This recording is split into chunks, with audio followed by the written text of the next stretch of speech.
What if everything you've been taught your entire life about the planet you live on is a complete lie? The powers that are in control are backed by evil, and they will stop at nothing to remove the possibility of a creator or God. They created the Big Bang and evolution, and if you believe in those two things, then the existence of a God is destroyed. This is not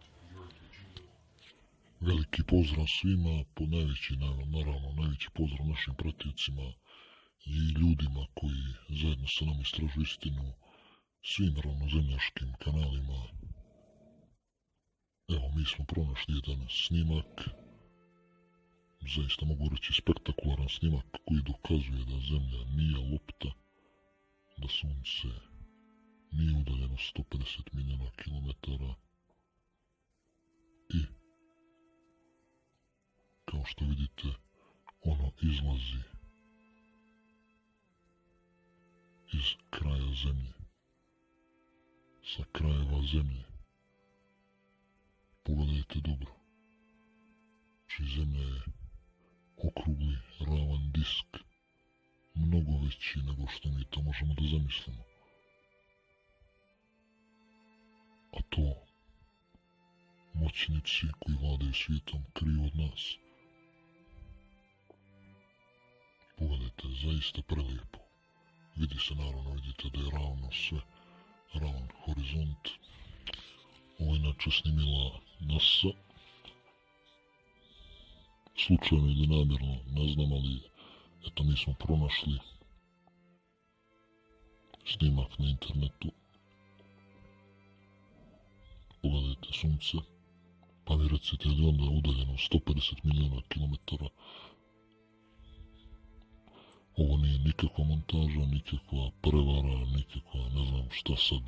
Ako bi neko dolje u komentarima pisao da je montirano, ja vam garantujem da nije. Sad ćete da vidite kako zalazi, jer Sunce, kao što to piše u Bibliji, Kuranu, izlazi i zalazi, uzdiže se i spušta. Ne kruži Zemlja oko Sunca. Ljudi, upamtite to, to i vidite svojim očima. Kad pogledate u nebo, Sunce izlazi i zalazi.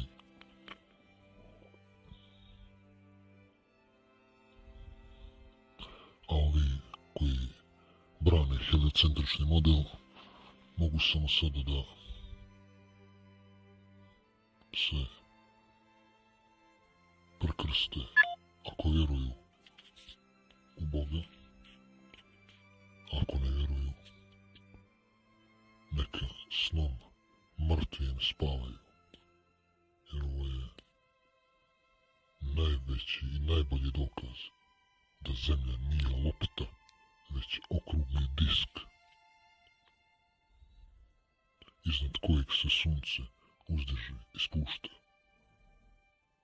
izlazi i zalazi, kao što to vidite.